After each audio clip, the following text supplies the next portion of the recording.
Čaute ľudia, vítam vás do nového videjka. Tentokrát máme opäť Roblox Brookhaven v našej minisérie domčekov.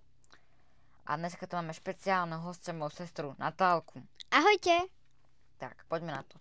Ako prvé, každý ja som mohol včíknuť túto krásnu šmíkelavku pre detičky. Ďalej, chýba tu garáž, čo si asi taktiež všetci všimli. Ale sme si sem úplne v pohode 4 parkovacie miesta. Takže úplná paráda. Tak, poďme teraz dovnútra. Na tejto strane sa nachádza krásna priestranná obývačka. Tu ďalej sa nachádza klasická kuchyňa s jedálnou, s americkou chladničkou. Ďalej sa teraz presunieme von, kde sa nachádza takéto pieskovisko s húpačkami, ktoré sa tu proste dajú prepínať, že čo tam konkrétne, môžeme tam mať teraz napríklad záhradku.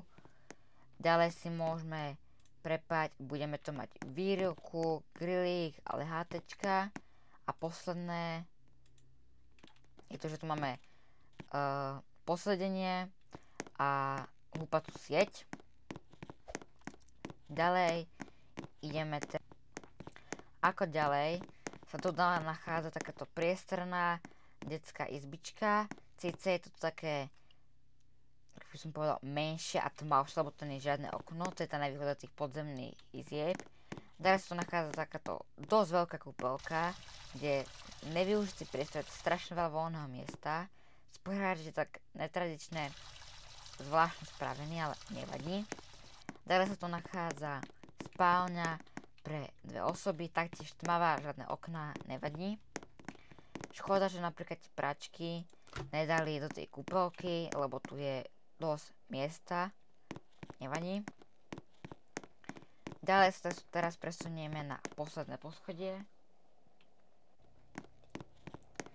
kde sa nachádza takáto krásna, akoby, celé je to akoby master bedroom, lebo to je obrovské. Sa tu nachádza krásna spálnička. Potom sa tu nachádza taká ako keby prístevka. Hned vedľa nej sa nachádza kúpeľka, ktorá je dosť veľká a je v nej aj kadevnícky stolík. Ako ďalej sa tu nachádza takýto šatník. Mohli ako spraviť taký plnší, nevadí.